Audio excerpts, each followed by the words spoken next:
اللہ الرحمن الرحیم الحمدللہ رب العالمین والصلاۃ والسلام علی رسول اللہ وعلی آلہ وصحبہ اما بعد. یہ باب ہے کتابت علم کا بیان اور اس کا منشا یہ بیان کرنا ہے کہ نبی کریم صلی اللہ علیہ وسلم نے اپنی احادیث لکھنے کی اجازت دے دی. علم سے مراد یہاں پر احادیث نبی کریم صلی اللہ علیہ وسلم کی احادیث. اور اس بات کو قائم کرنے کی ضرورت اس لیے پیش آئی کہ صحیح مسلم وغیرہ میں ایک حدیث ہے کہ نبی کریم صلی اللہ علیہ وسلم نے اپنی احادیث لکھنے سے صحابہ کرام کو منع کیا.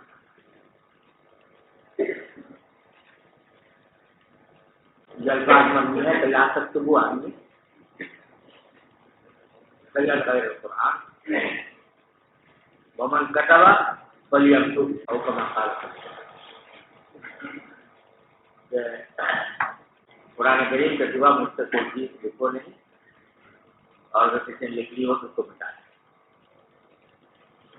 تو اس بات میں امام بخاری کا خیال ہے کہ بیان فرمانا چاہتے ہیں کہ یہ ممانعات ابتداء اسلام میں تھی لیکن بعد میں یہ ممانعات ختم کر دی گئی تھی اور احادیث سے لکھنے کی اجازت ہو گئی. ابتداء اسلام میں ممانعات کی وجہ یہ تھی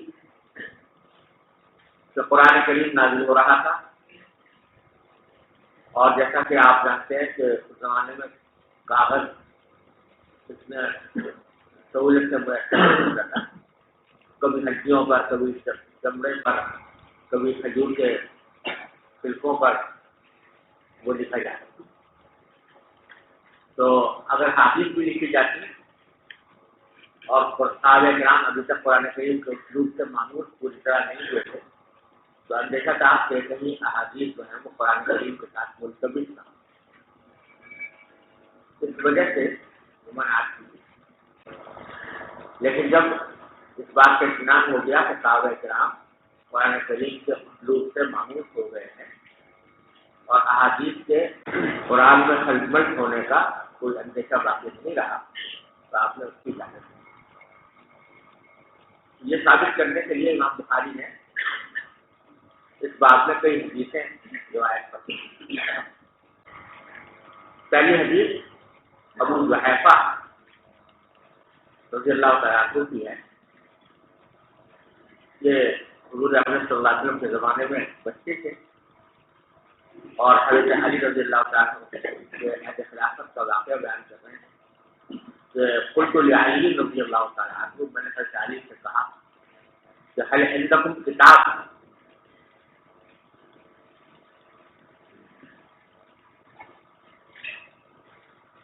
یہ حدیث بخاری میں کئی جگہ آ رہی ہے اور یہاں پہلی بار آ رہی ہے. اس کا پورا متمنظر سمجھ لیجیے کہ یہ سوال جو کیا کہ کیا آپ کے پاس کوئی تحریر موجود ہے، یہ در حقیقت تباہیوں کے پروپیگنڈے کی وجہ سے یہ سوال کیا تھا. انہوں نے پروپیگنڈا کیا ہوا تھا کہ نبی کریم صلی اللہ علیہ وسلم نے حضرت علی کو کچھ خصوصی وصیتیں کر دی جس میں حضرت علی کی خلافت کا بھی ذکر ہے اور امامت کا اور وغیرہ. انہوں نے ابو جحیفہ نے بہرحال حضرت علی سے پوچھ لیا کہ یہ جو کہا جا رہا ہے کہ آپ کے پاس کوئی تحریر ہے جو حضور اکرم صلی اللہ علیہ وسلم نے باقاعدہ لکھوائی کہ آپ کو وصیت کے طور پر تو یہ بات درست ہے یعنی آپ کے پاس کوئی کتاب ہے؟ قال اللہ الا کتاب اللہ او فهم اعطيه رجل مسلم او ما في هذه الصحيح. تو انہوں نے فرمایا کہ یہ جو تم سمجھ رہے ہو کہ میرے پاس کوئی تحریر ہے، جیسے لوگ دعویٰ کر رہے ہیں کہ مجھے کوئی وصیت لکھ کر دی ہے، ایسی کوئی بات نہیں. میرے پاس لکھی ہوئی چیزیں جو ہیں وہ صرف یا تو کتاب اللہ ہے، قرآن کریم حضرت علی کے پاس لکھی ہوئی شکل میں موجود تھا، او فهم اعطيه رجل مسلم یا پھر کوئی ایسی فہم ہے جس کو کہ کسی مسلمان شخص کو عطا کر دی گئی ہو. اب یہ او فہم جو ہے یہ کتنا منقطع ہے، یعنی بات یہ ہو رہی تھی نا کہ لکھی ہوئی کوئی چیز ہے کہ نہیں، تو نے کہا کہ لکھی ہوئی چیز تو سوائے کتاب اللہ کی کچھ ہے نہیں. البتہ کسی مسلمان کو کوئی فہم اللہ تعالیٰ عطا فرما دے، اس کے نتیجے میں وہ قرآن کریم سے کوئی مسائل مستنبط کرے، اس سے کچھ معارف و حکم مستنبط کرے، تو وہ الگ بات ہے. تو وہ اگر اس کو اتنا منقطع قرار دیا جائے تو معنی یہ ہوں گے کہ تحریر تو نہیں ہے، لیکن اللہ تعالیٰ نے فہم مجھے بھی کی ہے، قرآن کریم سے مختلف مسائل مستنبط کرتا رہتا ہوں.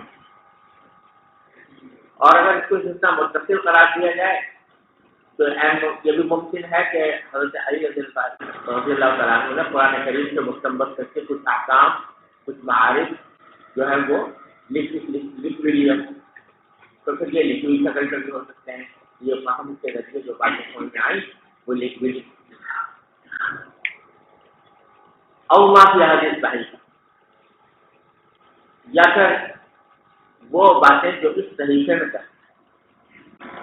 ایک صحیفہ تھا جو علی رضی اللہ تعالیٰ عنہ کے تلوار کے پرتلے میں رکھا، تلوار کے پرتلے میں انہوں نے رکھا ہوا، تو اس میں کچھ احادیث کی رسول کریم صلی اللہ علیہ وسلم کی جو انہوں نے لکھی ہوئی تھی، وہ ان کی طرف اشارہ کیا کہ اس صحیفے میں جو کچھ ہے وہ بھی میرے پاس لکھا ہوا ہے، لیکن کوئی خفیہ وصیت نہیں، بلکہ نبی کریم صلی اللہ علیہ وسلم کے ارشادات کچھ اور لوگوں نے بھی لکھے، میں نے بھی اس صحیفے کے اندر لکھ لیے اور یہ میرے پاس موجود ہے. فرماتے ہیں ابو جحیفہ کہ میں نے پوچھا وہ ما فی حدیث صحیفہ، اس صحیفے میں کیا ہے، کیا باتیں ہیں؟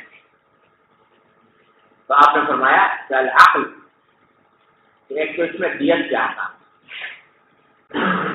کہ کس صورت میں کون سی دیت واجب ہوتی ہے، کتنی واجب ہوتی ہے، وہ احکام اس میں موجود ہے. وفقات العقیل، اور قیدی کو چھڑانے کے احکام، یعنی اگر مسلمان قیدی کہیں مسلمان جو ہے وہ کسی کافر کے ہاتھ قید ہو جائے تو اس کو چھڑانے کے لیے کیا طریقہ اختیار کیا جا سکتا ہے. مثلا یہ کہ اس میں یہ صورت بھی جائز ہے کہ اگر فدیہ دے کر چھڑانا پڑے تو مسلمانوں کو چاہیے فدیہ دے کر چھڑائیں اس کو. یہ بھی ہو سکتا ہے کہ قیدیوں کا تبادلہ کر لیا جائے، کہ اگر ہمارے پاس کچھ کافر قیدی ہیں تو ہم یہ کہہ سکتے ہیں کہ بھائی ہم ان کو چھوڑ دیں گے اگر تم ہمارے قیدی کو چھوڑ دو، وغیرہ وغیرہ. اس قسم کے احکام جو قیدیوں کے چھڑانے سے متعلق ہیں وہ بھی اس طریقے کے اندر تک ہیں. نبی کریم صلی اللہ علیہ وسلم سن کر میں نے اس میں لکھا. اور تیسرا یہ حکم بھی اس میں درج ہے کہ لا یقتل مسلم بالکافر، تو کسی مسلمان کو کسی کافر کے عوض میں قتل نہ کیا، کافر کے بدلے. تو حضرت علی رضی اللہ عنہ کے جواب کا خلاصہ یہ ہوا کہ نبی کریم صلی اللہ علیہ وسلم نے کوئی خفیہ وصیت مجھے لکھ کر نہیں دی جیسا کہ لوگ پروپیگنڈا کر رہے ہیں. آج جو کچھ ہے میرے پاس وہ ایک تو کتاب اللہ لکھی ہوئی شکل میں موجود ہے، اور دوسرے اس طریقے کے اندر کچھ احکام ہیں جو میں نے نبی کریم صلی اللہ علیہ وسلم سننے سے وہ خفیہ احکام نہیں ہے بلکہ عام احکام ہیں، اور وہ میں نے اس میں لکھے ہوئے ہیں. ان میں کچھ تو دیت سے متعلق ہیں، کچھ قیدیوں کو چھڑانے سے متعلق ہیں، اور ایک حکم یہ بھی ہے کہ مسلمان کے کافر کے عوض میں قتل نہ کیا. یہ ہے خلاصہ. خلاصہ یہ حضرت علی نے سبائی پروپیگنڈے کا کی تردید فرماتی صراحتاً کہ مجھے کوئی خفیہ وصیت اللہ نبی کریم صلی اللہ علیہ وسلم نے لکھ کر. سمجھ گیا بھائی؟ یہ تو ہے حدیث کا مفہوم. اور اس میں جو ایک مسئلہ فقہیہ پیدا ہوا ہے وہ اس آخری جملے سے ہے کہ تعلق رکھتا ہے، جس میں کہ نبی کریم صلی اللہ علیہ وسلم نے نقل فرمایا کہ کسی مسلمان کو کسی کافر کے بدلے قتل نہیں دیا۔ اس سے امام شافعی رحمۃ اللہ علیہ نے استدلال فرمایا ہے اس بات پر کہ اگر کوئی مسلمان کسی ذمہ کو قتل کرے تو قصاص نہیں ہے۔ مسلمان اگر کسی ذمہ کو قتل کرتے یعنی وہ ذمہ کے جو اسلامی حکومت کے تحت رہتے ہوں غیر مسلم، ان کو اگر قتل کرتے تو قصاص میں مسلمان کو قتل نہیں کیا جائے گا، کیونکہ لا یقتل مسلم بکافر کا اصول اس حدیث میں بتلایا گیا ہے، کوئی مسلمان کسی کافر کے بدلے قتل نہیں۔ امام ابو حنیفہ رحمۃ اللہ علیہ کا مسلک یہ ہے کہ اہل ذمہ جو ہوتے ہیں وہ چاہے مسلمان ریاست کے شہری ہوں غیر مسلم، یا ویزا لے کر اور امان لے کر مسلمانوں کے ملک میں آئے ہوں، دارالاسلام میں آئے ہوں، جن کو کیا کہا جاتا ہے مستعمر، دونوں کا حکم یہ ہے کہ وہ اپنی جان و مال کے تحفظ کی حد تک ان میں مسلمان میں کوئی فرق نہیں۔ اس طرح مسلمان کی جان و مال جو ہے وہ معصوم ہے اور اس کے اوپر حملہ نہیں کیا جا سکتا، اسی طرح اہل ذمہ کی جان و مال بھی محفوظ ہے اور اس پر حملہ کرنا درست نہیں ہے، اور اگر کر بھی دے تو جو احکام مسلمان کو قتل کرنے کے ہیں وہی ذمہ کو قتل کرنے کے ہیں، لہٰذا اگر کوئی مسلمان کسی ذمہ کو قتل کر دے تو مسلمان سے بھی قصاص کیا جائے گا اور مسلمان کو قتل کیا جائے گا۔ ابھی سمجھو تو یہ اختلاف ہے امام شافعی اور امام ابو حنیفہ رحمۃ اللہ علیہ کے درمیان۔ امام شافعی کی حدیث سے استدلال کرتے ہیں کہ لا یقتل مسلم بکافر، اور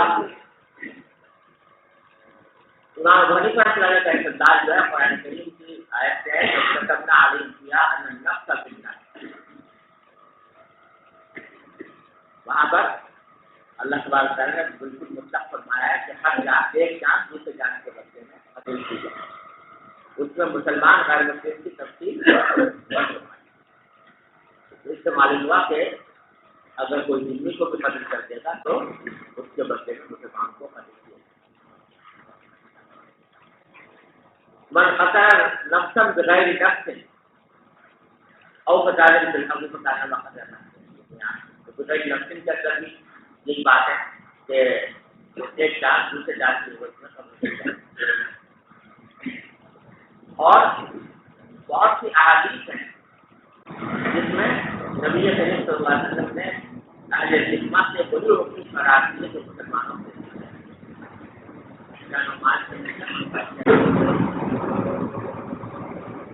اور فرمایا کہ من اخبر ذمۃ اللہ بنایا جن ذمیوں سے عہد کیا ہے مسلمانوں نے کہ ہم تمہاری جان و مال کی حفاظت کریں گے، اگر کوئی شخص اس ذمہ داری کی کو ادا نہ کرے، اس ذمہ داری کو وہ پامال کرے تو فرمایا فلا یرا رائحۃ الجنہ، وہ جنت کی خوشبو ملے۔ تو ان تمام مجموعی احکام کی وجہ سے امام ابو حنیفہ رحمۃ فرماتے ہیں کہ ذمہ جو قتل کرنے سے بھی قصاص واجب ہوتا ہے، چاہے قتل کرنے والا مسلمان ہو تو اس کو بھی قتل کیا جائے۔ جہاں تک حدیث باب کے تعلق ہے لا یقتل مسلم بکافر، اس میں عام طور سے اس کا جواب یہ دیا جاتا ہے کہ یہاں کافر سے مراد کافر حربی ذمہ، یعنی کسی مسلمان کو کسی کافر کے عوض یعنی حربی کافر کے عوض قتل نہیں کیا جائے۔ اور اس کے دلیل میں یہ بات پیش کی جاتی ہے کہ اسی حدیث میں لا یقتل مسلم بکافر دوسرے طرق اور دوسری روایات میں اس کے اوپر ایک اضافہ ہے کہ لا یقتل مسلم بکافر ولا ذو عاقل فی عاقل، کہ کوئی مسلمان قتل نہیں کیا جائے گا کافر کے عوض میں اور کوئی ذو عہد کو بھی قتل نہیں کیا جائے گا جب تک کہ اس کا عہد برقرار ہے۔ ذو عہد سے کیا مراد؟ ذمہ اور مستعد۔ اب اس ذو عہد کو ہم سے عقد کے بعد ذکر کیا گیا اور عقد دلالت کرتا ہے غائب پر غائب پر، تو معلوم ہوا کہ کافر سے مراد یہاں پر ذو عہد نہیں ہے، ذمہ مراد نہیں ہے بلکہ غیر ذمہ یعنی عہد۔ اور اس کی زیادہ بہتر توجیہ امام ابوبکر جساس رحمۃ اللہ علیہ نے احکام القرآن میں کی۔ وہ فرماتے ہیں کہ اصل میں اس کا جو سیاق ہے وہ یہ ہے کہ جاہلیت میں آپ جانتے ہیں کہ اہل جاہلیت کی آپس میں جنگیں بہت رہتی ہیں، ایک دوسرے کو قتل کرتے رہتے تھے، قتل و غارت گری کا بازار کرتے۔ ہوتا یہ تھا کہ بعض اوقات ایک شخص نے جاہلیت اسلام لانے سے پہلے کسی کو قتل کر دیا، اب وہ قاتل جس نے قتل کیا تھا بعد میں مسلمان ہو گیا، اور وہ جس کو مقتول جو تھا جس کو قتل کیا گیا تھا اس کے ورثاء بھی مسلمان ہو گئے، اولیاء مقتول۔ اب وہ اولیاء مقتول کہتے تھے کہ ہم قصاص لیں گے کیونکہ اس نے ہمارے آدمی کو قتل کیا تھا۔ قتل کیا تھا کب؟ جبکہ دونوں کافر، سمجھے نا؟ اب وہ کہتے ہیں کہ ہم قصاص لیں گے۔ یہ قصاص لینا اس لیے درست نہیں تھا کہ الاسلام یحجب ما کان، جب کوئی مسلمان ہو جاتا ہے تو معمولی میں جو کچھ بھی ہوا ہے وہ ختم ہو جاتا ہے اور اس کے اوپر کوئی احکام جاری نہیں، تو اس واسطے قصاص نہیں۔ یہاں دو مطلب ہے لا یقبل مسلم جو کافر، جو سب مسلمان ہو گیا ہے اس کو قتل نہیں کیا جائے گا اس کافر کے بدلے میں جس کو اس نے حالت جاہلیت میں قتل کیا۔ یہ مراد ہے، نہ یہ کہ ذمہ کو قتل، ذمہ کا قتل پر قتل نہیں کیا جائے گا، یہ مراد نہیں، بلکہ جاہلیت میں جو قتل ہوئے تھے ان کا بدلہ یا ان کا قصاص اسلام لانے کے بعد نہیں کیا، یہ ہے بیان۔ سمجھ گیا بھائی؟ اور امام ابو حنیفہ رحمۃ اللہ علیہ کی بہت قوی دلیل وہ ہے جو اگلی حدیث میں آنے والا ہے، واقعہ ہے وہ اگلی حدیث میں آنا ہے، لیکن یہاں اس کا خلاصہ سمجھ لیجیے، اور وہ بہت قوی اور مضبوط دلیل ہے امام ابو حنیفہ رحمۃ اللہ علیہ کی اس بات کے اوپر کہ ذمہ کے قتل سے بھی، ذمہ کے قتل پر بھی مسلمان کو قصاصاً قتل کیا جا سکتا ہے۔ اس کو سمجھنے کے لیے پہلے یہ سمجھیے کہ صلح حدیبیہ کے موقع پر نبی کریم صلی اللہ علیہ وسلم نے قریش کے لوگوں سے صلح فرمائی تھی نا کہ بھائی ہم آپس میں جنگ کو بند رکھیں،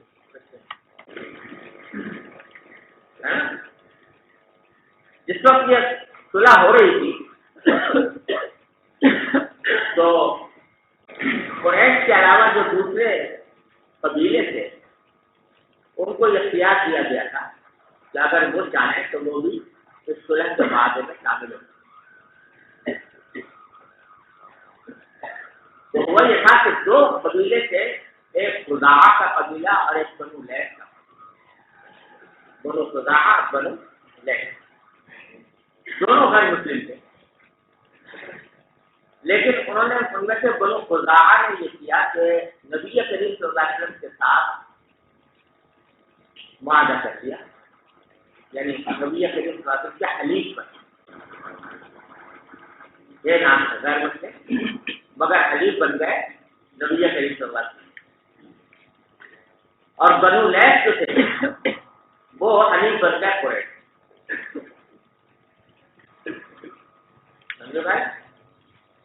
بھی ذہن میں رکھنا کہ بنو خزاعہ اور بنو لیث جو تھے یہ دو قبیلے ایسے تھے کہ جن میں ہمیشہ لڑائی ہوتی تھی. تو جب یہ مطالعات ہوئی حدیبیہ کے موقع پر تو بنو خزاعہ نے نبی کریم صلی اللہ علیہ وسلم کے وہ کیمپ میں آ گئے. اب نبی کریم صلی اللہ علیہ وسلم کے ساتھ انہوں نے ہلاکت کا عہد کر لیا اور بنو لیث نے قریش کے ساتھ کر لیا. اس کا نتیجہ کیا ہوا کہ جب یہ معاہدے میں شامل ہوئے تو اس کا نتیجہ یہ ہوا کہ قریش نبی کریم صلی اللہ علیہ وسلم پر حملہ نہیں کریں گے, آپ سے جنگ نہیں کریں گے, نہ آپ سے کریں گے نہ آپ کے حلیفوں سے کریں گے, ہے نا. اور نبی کریم صلی اللہ علیہ وسلم نہ قریش پر حملہ کریں گے نہ قریش کے حلیفوں کے اوپر کریں گے, یعنی بنو لیث پر بھی نہیں کریں گے. اسی طرح خزاعہ جو ہے وہ قریش پر حملہ نہیں کریں گے اور بنو لیث پر بھی حملہ نہیں کریں گے, اور بنو لیث جو ہے وہ حضور پر بھی حملہ نہیں کریں گے اور خزاعہ پر بھی حملہ نہیں کریں گے. ارے سمجھ رہے ہو, یہ معاہدے کے اندر یہ اختلاف دونوں شامل ہو گئے. اب ہوا یہ کہ تقریباً 2 سال گزرے تھے کہ اس میں ایک مرتبہ بنو لیث کے ایک آدمی نے بنو خزاعہ کے ایک آدمی کو زمانہ کیا ہوئے تو اس نے معاہدے کی برابر اور قریش نے در پردہ بنو لیث کا ساتھ دیا. اس معاہدے کی خلاف ورزی میں اور اس آدمی کو مارنے میں در پردہ قریش نے ساتھ دیا. کس کا؟ بنو لیث کا, جو ان کا حلیف. جب خزاعہ کا آدمی مارا گیا تو خزاعہ کے لوگ جو ہیں وہ فریاد لے کر نبی کریم صلی اللہ علیہ وسلم کے پاس پہنچے کہ دیکھیے یہ ان لوگوں نے معاہدے کے خلاف ورزی کی ہے اور ہمارے آدمی کو مارا. نبی کریم صلی اللہ علیہ وسلم, ابھی یہ لوگ پہنچے نہیں تھے مدینہ منورہ, ابھی تک حضور کے سامنے نہیں آئے تھے, آ رہے تھے فریاد لے کر, لیکن ابھی تک حضور سے ملاقات نہیں ہوئی تھی. نبی کریم صلی اللہ علیہ وسلم ام سلمہ کے گھر میں تھے, وضو فرما رہے تھے. وضو فرماتے آپ نے فرمایا نصرت کہ تمہاری مدد کی نہیں, تمہاری مدد کی. حضرت ام سلمہ نے پوچھا یا رسول اللہ آپ کس سے بات کر رہے ہیں؟ تو کوئی آدمی نظر نہیں آ رہا ہے. تو آپ نے فرمایا کہ خدا کا ایک وقت آ رہا ہے اور وہ ان کے ساتھ جاتی ہوئی ہے, میں اس کو جواب دے رہا ہوں. دیر میں وہ آ گیا اور اس نے آ کر ساری رام کہانی سنائی کہ دیکھو بنو لیث نے ہمارے آدمی کو قتل کر دیا, قریش نے ان کا ساتھ دیا, تو معاہدے کے خلاف ورزی. نبی کریم صلی اللہ علیہ وسلم کے واقعے پر قریش کے لوگوں کو یہ پیغام بھجوایا کہ بھائی یا تو تم اس آدمی کا جس نے تمہارا ہے اس کا قصاص لو یا دیت ادا کرو اور یا پھر لڑنے کا انتظار ہوگا, یعنی پھر معاہدہ ختم ہوگا. انہیں کوئی جواب نہیں دیا. یہاں تک کہ تم دونوں نے توڑ دیا تھا اس معاہدے کو. اس واسطے نبی کریم صلی اللہ علیہ وسلم نے مکہ مکرمہ پر حملہ کیا, مکہ کی تیاری شروع کر دی. مکہ مکرمہ فتح ہوا. سمجھ گئے؟ جب مکہ مکرمہ فتح ہوا تو آپ نے عام اعلان کر دیا تھا امان. آپ جانتے ہی ہو کہ آپ نے اعلان کر دیا تھا کہ بھائی جتنے لوگ ہیں ہم سب کو امان دیتے ہیں. کس کو امان دیتے ہیں؟ قریش کو. اور جب قریش کو امان دی تو قریش کے ساتھ اس کے حلیف یعنی بنو لیث کو بھی امان دی. وہ بھی امان میں داخل ہوگا نہیں ہوگا؟ ہو گئے. اور جب امان میں داخل ہو گئے تو قریش بھی ذمہ بن گئے اور بنو لیث بھی ذمہ بن گئے. ہو گیا. خزاعہ کے لوگ جب فتح مکہ کے بعد مکہ مکرمہ پہنچے تو ان میں سے ایک شخص تھا جو مسلمان ہو گیا تھا، جس کا نام فراق، وہ کیا ہو گیا تھا؟ مسلمان، لیکن تعلق رکھتا تھا خزاعہ کے قبیلے سے۔ اس کے دل پر ابھی تک زخم تھا اس بات کا کہ انہوں نے ہمارے آدمی کو مارا ہے بنو لیث کے لوگوں نے۔ تو اس نے فتح مکہ کے بعد حضور اکرم صلی اللہ علیہ وسلم سے اجازت لیے بغیر بنو لیث کے ایک آدمی کو قتل کیا۔ سمجھ گیا بھائی؟ بنو لیث کے آدمی کو قتل کر دیا حضور سے پوچھے بغیر، اس خیال سے کہ ان لوگوں نے ہمارا آدمی کو قتل کیا تھا تو ہم ان آدمی کو قتل کر دیتے۔ اس موقع پر نبی کریم صلی اللہ علیہ وسلم نے خزاعہ کے اس آدمی پر ناراضگی کا اظہار فرمایا کہ تم نے بڑا غلط کام کیا۔ اب یہ بنو لیث جو تھے یہ تو اہل ذمہ بن چکے ہیں، اور بنو لیث کے اہل ذمہ بن جانے کے بعد ان کی جان و مال کی حفاظت ہماری ذمہ داری ہے۔ تم نے کبھی اس کو مار دیا، اور اس موقع پر آپ نے فرمایا کہ یہ ارشاد اگلی حدیث میں آپ پڑھیں گے کہ آپ نے فرمایا کہ من قتل له قتیل فهو بخیر النظرین، جس کا بھی کوئی آدمی مارا جائے تو اس کو دو اختیار ہوں گے کہ یا تو وہ قصاص لے یا دیت، اس کے بعد مقصود کے وارث کو اختیار ہوگا کہ چاہے قصاص لے چاہے دیت لے۔ یہ جو آپ نے ارشاد فرمایا کس موقع پر ارشاد ہے؟ جبکہ ایک مسلمان نے قتل کیا تھا کس کو؟ ایک ذمہ۔ تو اس وقت آپ نے فرمایا کہ یا قصاص ہوگا یا دیت ہوگا۔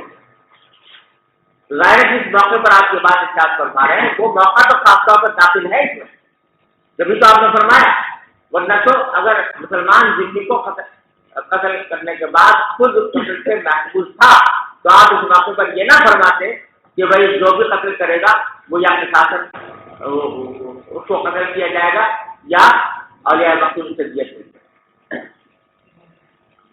یہ ارشاد جو آپ نے ارشاد فرمایا یہ ایسے ہی واقعے میں ارشاد فرمایا جہاں ایک مسلمان نے کس کو قتل کیا تھا؟ ذمہ کو قتل کیا تھا۔ اس سے یہ بات واضح ہوتی ہے کہ اگر مسلمان ذمہ کو قتل کرتے تو بھی اس کے اوپر قصاص آتا ہے اور قصاص اس کو قتل کیا جائے۔ بات سمجھ میں آ گئی؟ چلیے۔ وبه حدثنا أبو نعيم الفضل بن دكان قال حدثنا شيبان عن يحيى عن أبي سلمة عن أبي هريرة رضي الله عنه وعنهم أن خزاعة قتلوا رجلا من بني ليث عام فتح مكة بقتيل منهم قتلوه، فأخبر بذلك النبي صلى الله عليه وسلم فركب راحلته فخطب فقال إن الله حبس عن مكة القتل والفيلة. قال محمد وجعلوه على شك كما قال أبو نعيم القتل والفيلة، وغيره يقول الفيلة.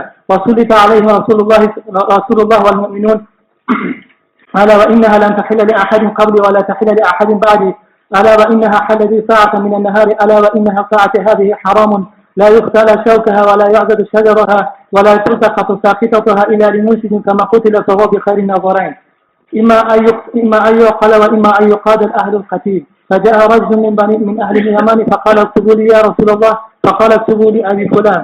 فقال رجل من قريش إلا الإذخير يا رسول الله فإنا نجعله في بيوتنا وقبورنا. فقال النبي صلى الله عليه وسلم إلا الإذخير إلا الإذخير.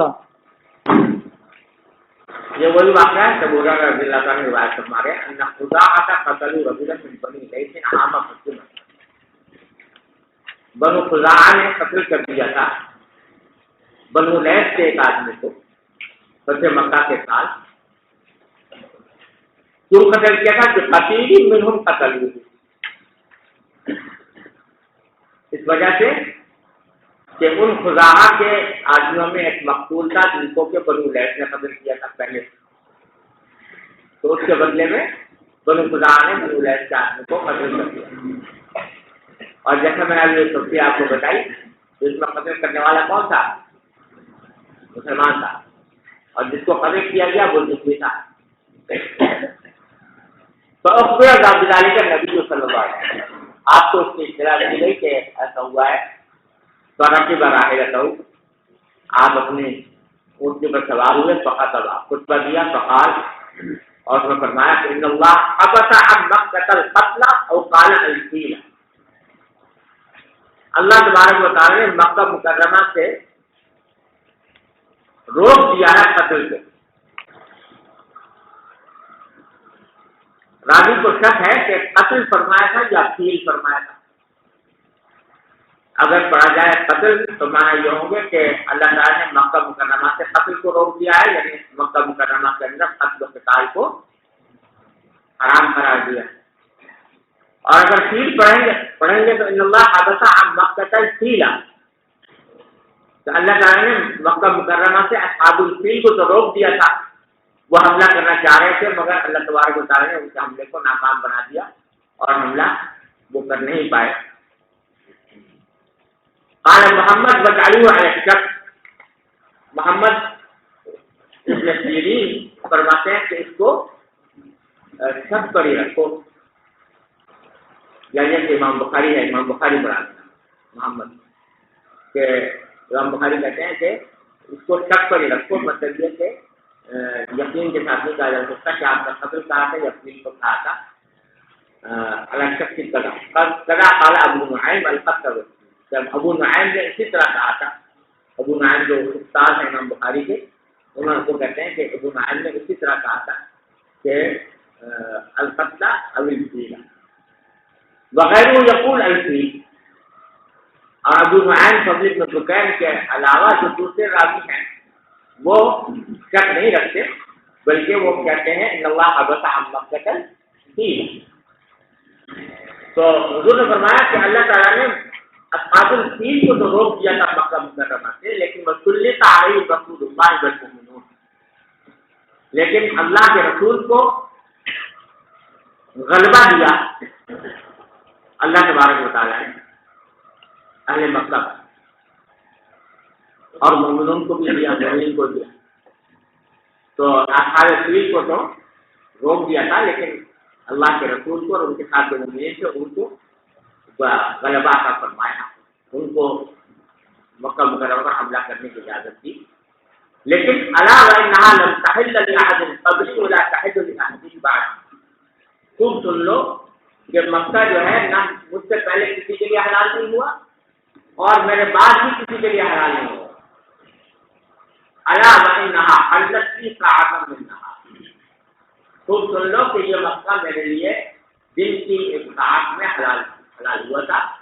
الا وانها ساعتی هذه حرام، خوب سن لو کہ اب اس وقت وہ پھر حرام ہو چکا ہے، حرمت والا ہو چکا ہے، اور اس کو حرمت کا تقاضا یہ ہے کہ لا یقطع شوکہ، اس کا کانٹا اکھاڑا نہیں جائے گا۔ کوئی کانٹے دار درخت ہو تو اس کو بھی اکھاڑیں گے نہیں، بلا جو ہوگا تو سجا ہوا، اور اس کے درختوں کو بھی نہیں کاٹا جائے گا۔ بلا کلتا کا تو ساقطہ ہوا، اور اس میں جو گری پڑی چیزیں ہیں ان کو اٹھایا نہیں جائے گا الا لمنصف، سوائے وہ اٹھائے جو اس کا انکار کرے، یعنی اعلان کرے، اس کے بغیر کسی کو اٹھانے کی اجازت نہیں۔ ویسے تو ہم لوگ سے کئی بظاہر حکم ہوتا ہے کہ اٹھانا جائز نہیں ہے جب تک کہ انسان اس کا اعلان نہ کرے، لیکن حرم کے لیے خاص طور پر اس سے فرمایا گیا کہ حرم میں جو ہے کوئی جو چیز پڑی ہوئی ہو تو اس میں وطن اس بات کو کیا گیا ہے کہ اٹھایا جائے، بھول پڑے۔ شاید اس کی وجہ یہ ہے کہ یہاں پر جو حجاج یا زائرین آتے ہیں تو وہ بیچارے اپنی ضرورت کی اشیاء ہی ساتھ لے کر آتے ہیں، زیادہ کوئی بہت سارا سامان کو لے کے آتے ہیں، چھوٹی سی بھی چیز ہوتی ہے لیکن مسافر کی ضرورت ہوتی ہے، تو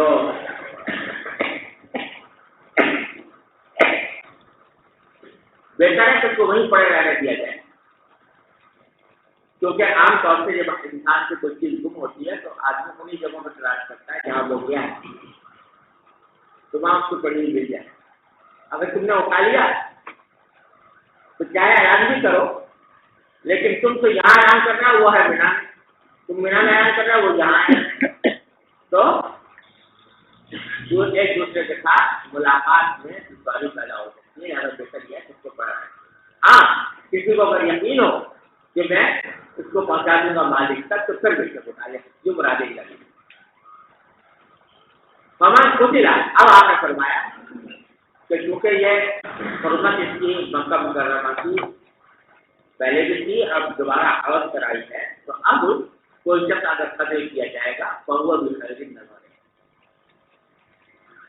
تو وہ یعنی اس کا ولی اس کو اختیار ہوگا، دو اختیاروں میں سے کوئی چیز کو اختیار کر لے، اما انجرقت یا تو اس کی دیت ادا کی جائے، و اما یقاد اہل القتیل، و اما یقاد یا یہ کہ اس کو اس سے قصاص کیا جائے۔ اہل القتیل جو ہے نا یہ در حقیقت ہوا کی تفصیل بہوا کے خیر نظر جو فرمایا تھا نا اس کی تفصیل فرما دی کہ کون کس کو اختیار ہوگا، دو باتوں میں سے ایک بات کا اہل قتیل کو اختیار ہوگا کہ یا تو اس کی دیت ادا کی جائے یا اس کا پیسہ کیا جائے۔ ارے سمجھ گیا بھائیو؟ تو یہاں پر آپ دیکھ رہے ہیں کہ یہ کس موقع پر آپ نے ساتھ فرمائی بات جبکہ خزاعہ کے آدمی نے لیس کے ایک ذمہ کو قتل کر دیا، قاتل مسلمان تھا مقتول ذمہ تھا، پھر بھی آپ نے قصاص کا ذکر فرمایا تو معلوم ہوا کہ ذمہ کو قتل کرنے سے بھی قصاص واجب ہوتا ہے۔ اب آپ فرماتے ہیں فجاء رجل من اہل الیمن، اہل یمن کا میں سے ایک صاحب آئے فقال اور انہوں نے کہا کہ اکتب لی یا رسول اللہ، یہ باتیں جو آپ نے ارشاد فرمائی ہیں کہ جو احکام آپ نے سب کیے ہیں یہ مجھے لکھ کر دے تاکہ میں بھول۔ فقال تو آپ نے فرمایا اکتب لی ابی شاہ، دوسری روایت میں آتا ہے کہ اس کا نام ابو شاہ ہے، فرمایا اکتب لی ابی شاہ، یہ ابو شاہ جو مانگ رہے ہیں لکھی ہوئی تاریخ تو اس کو لکھ کر دے، اسی لیے ہم بخاری یہاں پر لائے کہ جملے کی وجہ سے کہ دیکھو یہاں نبی کریم صلی اللہ علیہ وسلم نے خود اپنے حدیثوں کو لکھنے کی اجازت ہے۔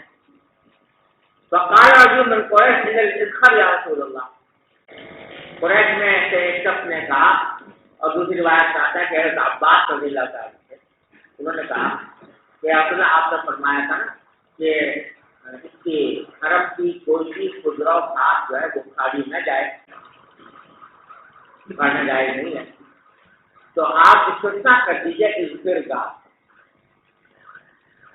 یا رسول اللہ آپ استثناء کر دیجیے اذکر گھاس کا، کیوں پہنا ہے تعلیم یوجنا وقت بولنا، کیونکہ اذکر گھاس کو ہم اپنے گھروں میں بھی استعمال کرتے ہیں اور اپنے قبروں میں بھی استعمال کرتے ہیں، تو ان کی اہل مکہ کو بڑی ضرورت پیش آتی ہے، اگر اس گھاس کو توڑنے کی بھی ممانعت ہو جائے گی تو یا اہل مکہ کے لیے بڑی دشواری پیدا ہوگی، اس واسطے آپ درخواست کی کہ آپ اس کا استثناء کرنا، تو نبی کریم صلی اللہ علیہ وسلم نے آپ نے اس گزارش کو قبول کر لیا اور پھر اس خیر کی بات کو اس حکم سے مستثنا کرا۔ جی ایک سوال ہے، جی یہ جو پہلی تشریح پہلی حدیث کی تشریح میں جو ایک جملہ دوسری حدیث کے جملے میں آیا کہ ان الاسلام یہدی ما کان قبلہ، اس حدیث کی تشریح آپ نے جو بیان کرنے تو یہ معلوم ہوتا ہے کہ یعنی اسلام جو ہے اپنے ماقبل کے لیے احکام دنیاوی اور اخروی دونوں کے اعتبار سے حاضر ہے۔ اس حدیث کی دوسری اور دو جملے جو ہے ان الہجرۃ تہدم ما کان قبلها وان الحج یهدم ما کان قبله، تو ان دونوں جملوں کا کیا مطلب ہے؟ احکام الگ الگ ہیں، عدم کے احکام الگ الگ ہیں، تو جہاں ہجرت کے لیے فرمایا گیا ماں مراد یہ ہے کہ ہجرت کے نتیجے میں جو گناہ تھے وہ معاف ہو، اور اسلام کے ساتھ جو کہا گیا ہے کہ حضرت کر دے گا اس کو مانا گیا کہ دنیوی اور تمام احکام۔ ایک دوسری بات جو یہ قصاص جو ہے وہ تو ذمہ اور مسلمان دونوں کو عام ہے، اس صورت میں اگر کوئی ذمہ مستعمل جو ہے وہ اللہ کے قبر میں جو ہے قتل کر لے، مسلمان کو قتل کر لے تو اس پر قصاص تو کفارت بھی واجب ہو جائے گا۔ بعد میں جب اسلام لاتا ہے تو اس اسلام کو صورت میں حاضر نہیں ہو سکتا انسان کے طور پر مکفر کی حالت میں جو ہے یہ قتل کر لے تو قصاص جو ہے اس حالت میں بھی اس پر لازم تو ہوگی. بعد میں جب اسلام لاتا ہے تو اس صورت میں اسلام حاضر بن جائے نہیں قصاص کیسے قصاص واجب ہو. یہ جو میں نے جیسا پہلا مجاہد ماں کا قبل استعمال کیا ہے جب قاتل اور مقتول دونوں جو ہیں وہ قاتل قاتل اور مقتول دونوں قاتل تھے تو اب ماں کا مجاہد ماں کا قبل قاتل کو جاری ہوگا اور دونوں کے خلاف. اب وہ کسی کو بدلوں قتال تھا اس کا بدلہ نہیں لیا. لیکن اگر فرض کرو کہ مقتول مسلمان تھا اور قاتل جو ہے وہ قاتل تھا اور پھر قاتل بھی مسلمان ہو گیا تو پھر جی جی حضرت فرمائیے. اسلامی کی دیکھی میں وہ پورا واقعہ ہے مفصل. اس میں بنو ریس نے بنو خزاعہ کے ایک آدمی کو پہلے قتل کیا تھا. اس کا کیا بدلہ دلوایا گیا؟ بدلہ تو پورا یہی ہوا نا کہ پورا مکہ مکرمہ کے اوپر حملہ آ گیا خطاب کر لیا مکہ مکرمہ. اسی طور پر بدلہ دلوایا گیا جی جس شخص کے قتل کیا گیا تھا اس کے ذکر نہیں ہے کہ دلوایا گیا یا نہیں.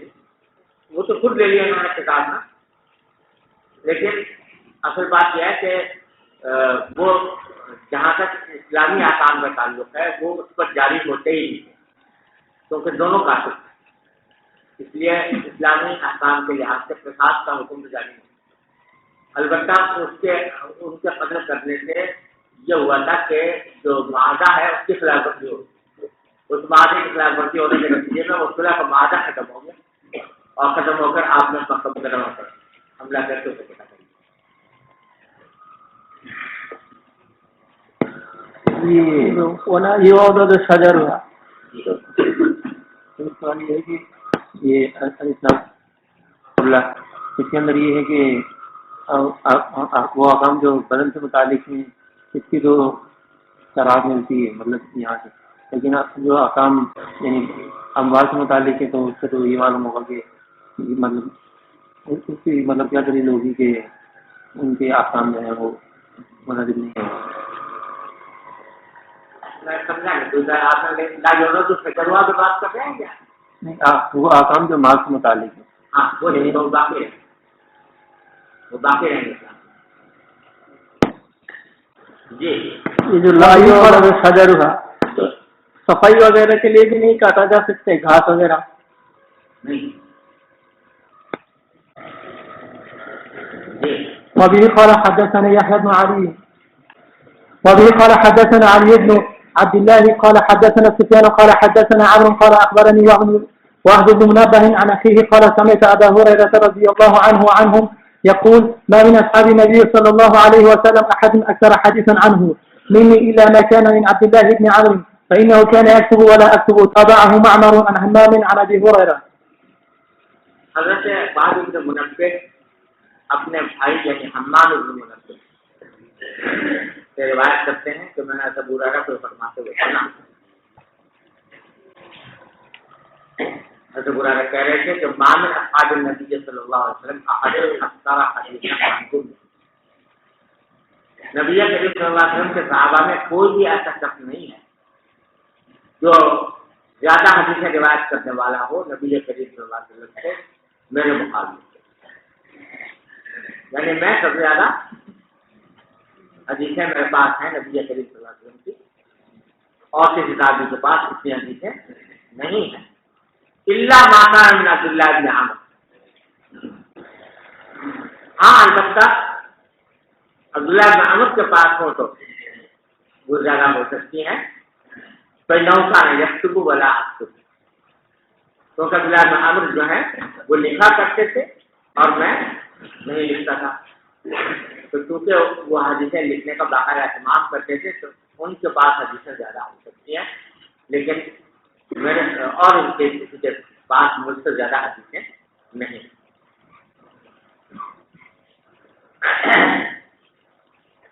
یہ جو انہوں نے فرمایا کہ وہ لکھتے تھے میں لکھتا نہیں تھا تو ان کے پاس حدیثیں زیادہ ہیں میرے مقابلے میں. تو پہلی بات تو یہ سمجھیے کہ عبداللہ بن عمرو کے لکھنے کا واقعہ جو ہے وہ مستدرک کے حاکم میں یہ آیا ہے اور علامہ برکت جامع بیان صحیح میں بہت تفصیل سے روایت کیا.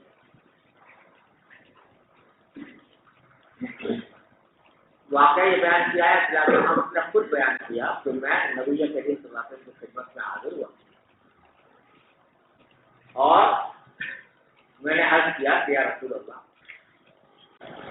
میں آپ سے وقت کی باتیں سنتا ہوں بھول جاتا ہوں تو میں کیا کروں؟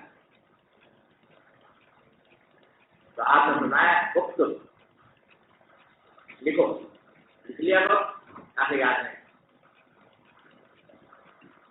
تو عبداللہ بن عمرو رضی اللہ تعالیٰ عنہ نے اس پر یہ سوال کیا کہ یا رسول اللہ کیا آپ مجھے لکھنے کا حکم دے رہے ہیں حالانکہ آپ بعض اوقات کوئی بات کہتے ہیں غصے کی حالت میں تو کیا ہر بات لکھ لیا تو ان کو خیال ہوا کہ بعض اوقات غصہ کا کیا حال ہوتی ہے کہ کوئی ایسا حال ہوتا ہے جو غیر معمولی قسم کا ہے اس میں جو کوئی بات منہ سے نکلتی ہے تو ہو سکتا ہے تو پوری طرح مقصود نہ ہو کیا پھر بھی لکھ لوں.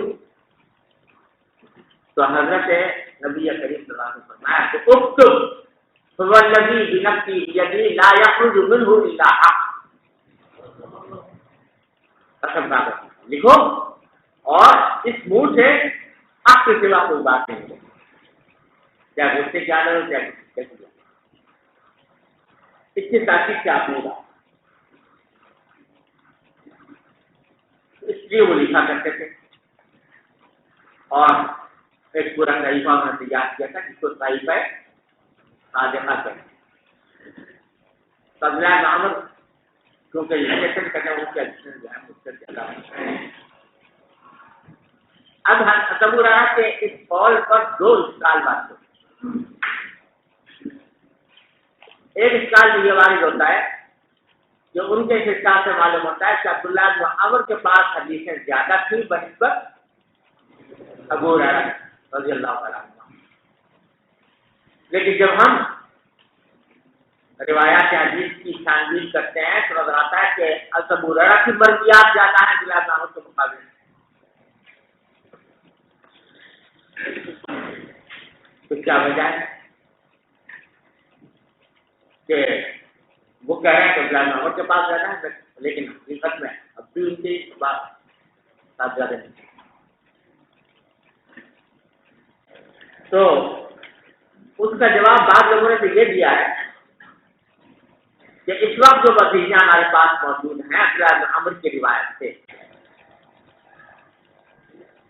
اس سے یہ لازم نہیں آتا کہ عبداللہ بن عمرو کے پاس بس یہی حدیثیں.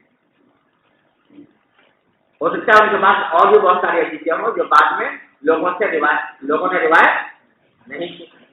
ابو ہریرہ کی تو زندگی رضی اللہ تعالیٰ عنہ نے اپنی زندگی وقف کر دی تھی روایت حدیث کے لیے. لہٰذا بہت سے شاگردوں نے ان سے حدیثیں حاصل کی.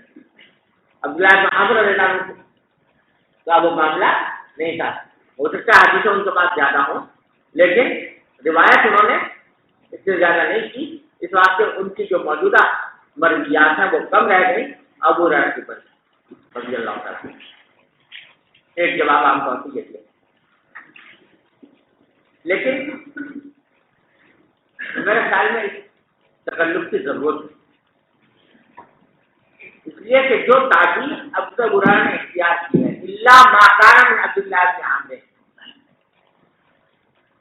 اس میں کوئی ایسا تو ہے نہیں کہ ابو ہریرہ نے پہلے اپنی حدیثیں گنی ہو اور پھر عبداللہ بن عمرو کی حدیثیں گنی ہو اور گننے کے بعد کہا ہو کہ عبداللہ بن عمرو کی حدیثیں زیادہ ہے مجھ سے. بلکہ یہ خیال ظاہر ہے اور یہ جو تعبیر ہے الا ما کان اس کا صحیح ترجمہ یہ ہے اردو میں اگر کریں صحیح ترجمہ اس کا یہ ہے کہ ہاں بھائی عبداللہ بن عمرو کے پاس ہوں تو ہوں جیسے اردو میں بولتے ہیں نا ہوں تو ہوں یعنی یقین نہیں ہے کہ واقعی ان کے پاس زیادہ ہے، لیکن احتمال کے طور پر بتا رہے ہیں کہ ان کے پاس زیادہ ہونے کا احتمال ہے کیونکہ وہ لکھا کرتے ہیں، لیکن یقین نہیں۔ جب یقین نہیں ہے تو اگر فرض کرو نفس الامر میں عبداللہ بن عمر کی حدیثیں کم نکلی ان کے مقابلے میں تو کوئی اعتراض کی بات نہیں ہے، کیونکہ انہوں نے کوئی یقین تو بات کہی نہیں تھی، محض بطور احتمال کے ایک بات کہی تھی اور احتمال کے حد تک ان کو بنا دی۔ بات سمجھ گئے؟ یہ تو ایک اشکال اور اس کا جواب ہوگا۔ دوسرا اشکال اس پر یہ ہوتا ہے کہ یہاں تو قرآن فرماتے ہیں کہ حضرت عبداللہ بن عمر لکھا کرتے تھے، میں نہیں لکھتا تھا، ہے نا، جس سے معلوم ہوتا ہے کہ حضرت عمر نہیں لکھا کرتے تھے۔ لیکن مصدق کے حاکم میں ایک روایت آتی ہے کہ ان کے شاگرد تھے حضرت عمر، انہوں نے حضرت ابو ہریرہ سے ایک مرتبہ ایک حدیث کا ذکر کیا کہ آپ نے ایک مرتبہ مجھے یہ حدیث سنائی، حضرت ابو ہریرہ کو یاد نہیں آئی کہ میں نے سنائی، تو انہوں نے کہا کہ دیکھو میں اپنے صحیفے میں جا کر دیکھتا ہوں، اگر میں نے سنائی ہوگی تو اس میں ضرور درج ہے، پھر جا کر اسے کرتی ہے۔ اس سے معلوم ہوتا ہے کہ ابو ہریرہ حدیثیں لکھتے تھے، تو بظاہر اس حدیث سے اس کا تعارف معلوم ہو رہا ہے کہ جہاں کہہ رہے ہیں نہیں لکھتا تھا وہاں لکھی موجود ہے۔ تو اس کا جواب یہ ہو سکتا ہے کہ یہ جو بات کہہ رہے ہیں کہ میں نہیں لکھ رہا، لیکن نبی کریم صلی اللہ علیہ وسلم کے عہد مبارک میں نہیں لکھتا، اور وہ جو طریقے کا واقعہ ہے وہ بات کا ہے، تو ہو سکتا ہے بعد میں انہوں نے لکھی، تو اس بات سے کوئی احساس کی بات سمجھ گئے بھائی؟ صلی اللہ تعالی سوال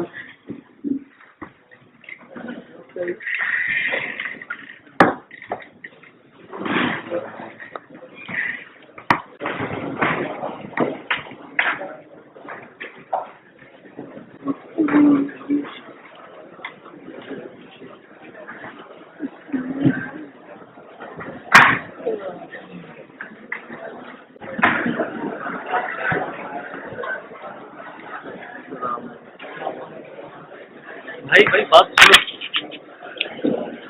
اس دفعہ ان سے لے جاؤ۔